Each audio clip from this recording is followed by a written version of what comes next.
From JBS Studios in Greater New York, this is the JBS News Update with Teisha Bader. I'm Teisha Bader with the JBS News Update for Monday, March the 23rd, 2020. Israel reported its first fatality from the coronavirus this weekend. 88-year-old Holocaust survivor Aryeh Evan, who had several underlying health conditions, passed away on Friday. And several closures of note in Israel went into effect over the weekend, including the shuttering of the Temple Mount to Muslim and all worshipers and visitors. The decision was made with the Waqf, the Muslim religious trust, who are in charge of the holy site on behalf of Jordan, after talks were held between Israel and Jordan last week. Also, Israel closed its popular open-air markets, the Carmel Market in Tel Aviv and Machane Yehuda, also known as the Shuk, in Jerusalem. Here in the U.S., the leaders of 6 major American Orthodox Jewish organizations issued strong advisories on Friday for their members to follow social distancing and other guidelines to try and curb the spread of the coronavirus. The leaders of Agudath Israel of America, the Orthodox Union, the National Council of Young Israel, the Lakewood Vaad, the Rabbinical Council of America, and the Rabbinical Alliance of America urged full compliance with all health guidelines, adding that their communities are also urged to remain at home and avoid, to the maximum extent feasible, any outside interactions. The leaders wrote, "We have taken the unprecedented and deeply distressing step of shuttering the central fixtures of our lives, our shuls, yeshivas, and schools, and certainly to eliminate other gatherings. We have done so because, as observant Jews, we have an obligation to place supreme value on protecting human life." There had been reports of some ultra-Orthodox communities in New York being slower to follow the guidelines in light of the corona crisis. And with Passover soon approaching, the OU Kosher Certification Agency assured the public that there was no need to worry about enough kosher for Passover food for the holiday. The OU said despite the long lines and panic shopping taking place at grocery stores around the country, there is an abundance of kosher food available for the upcoming holiday. Rabbi Menachem Genak, who heads the agency's kosher division, said the food products were produced at the end of last year and were shipped and are continuing to be produced now.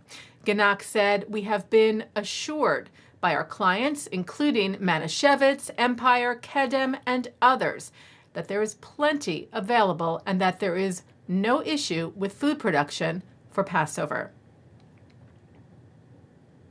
Turning now to Israeli politics, Israel's Knesset reopened today with strict regulations in place.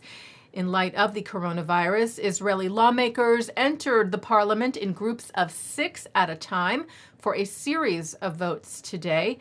The Knesset had been closed since Wednesday because of the corona crisis. One of the votes on the agenda from the Blue and White Party is to replace Knesset Speaker Yuli Edelstein. And Israel's High Court of Justice today ruled that Edelstein must schedule that vote by Wednesday. And it seemed over the weekend that there was once again hope for a national unity government in Israel. Israeli Prime Minister Benjamin Netanyahu told Israel's Channel 12 on Saturday night that negotiations had been completed on what such a government would look like, that he would serve first as Prime Minister and then Blue and White Party leader Benny Gantz. Addressing Gantz, Netanyahu said, "I will leave office on the agreed date. There will be no shticks and tricks. Millions of Israelis are waiting for us." Gantz, however, denied that a deal had been reached. Preliminary results of the U.S. election for the World Zionist Congress are in. 123,629 votes were tallied from the 7-week election, which is more than double the amount from the last WZC election held in 2015. and the highest number of votes cast since the elections began 30 years ago. The most votes went to the Vote Reform Party with 31,500, then to the Orthodox Israel Coalition Mizrahi with 21,698. Eretz HaKodesh got 20,023 votes. Merkaz USA got 14,666. The ZOA Coalition, 10,313. American Forum for Israel, 8,132.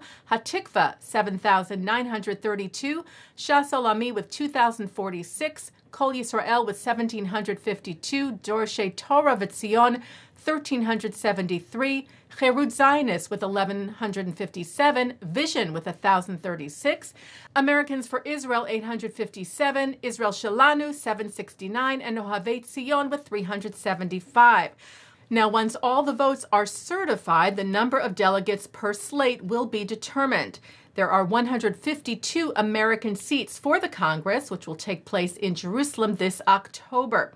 They will join delegates from Israel and around the world to make decisions of how nearly $1 billion will be spent to support Israel and world Jewry. Well, Eden Aline received some very good news yesterday. The 19-year-old who was supposed to represent Israel in the Eurovision this year, the first Ethiopian Israeli to do so, will still have the chance, albeit somewhat delayed. As we reported to you last week, the organizers of the International Song Competition announced its cancellation of the Eurovision in light of the coronavirus. Well, Israel's public broadcaster Khan told Aline that she will represent Israel at Eurovision 2021. CEO of Fidel, which works to help integrate Ethiopian immigrants into Israeli society, Michal Abra Samuel, said in the past few days we've approached Khan CEO Eldad Koblenz about the matter, and we see that in light of our many requests, Khan has made the right, proper, and just decision.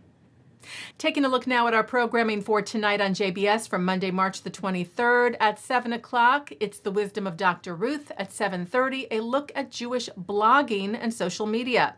At 8, Hadassah podcast host Dina Kraft and producer John Cross discuss their podcast, which provides a look into the daily lives of Jewish and Arab citizens of Israel. At 9, Mark Golub sits down with Aryeh Green, who served as policy advisor for Natan Sharansky. That's on L'chaim. At 10, Rabbi Harold Kushner speaks at the 92nd Street Y. And coming up right after this newscast tonight, it's JBS Together During COVID-19, a new JBS series that focuses on the shared experiences of the Jewish community during the coronavirus pandemic, hosted by JBS President Rabbi Mark S. Golub. And that's the JBS News Update for Monday, March the 23rd, 2020. I'm Teisha Bader.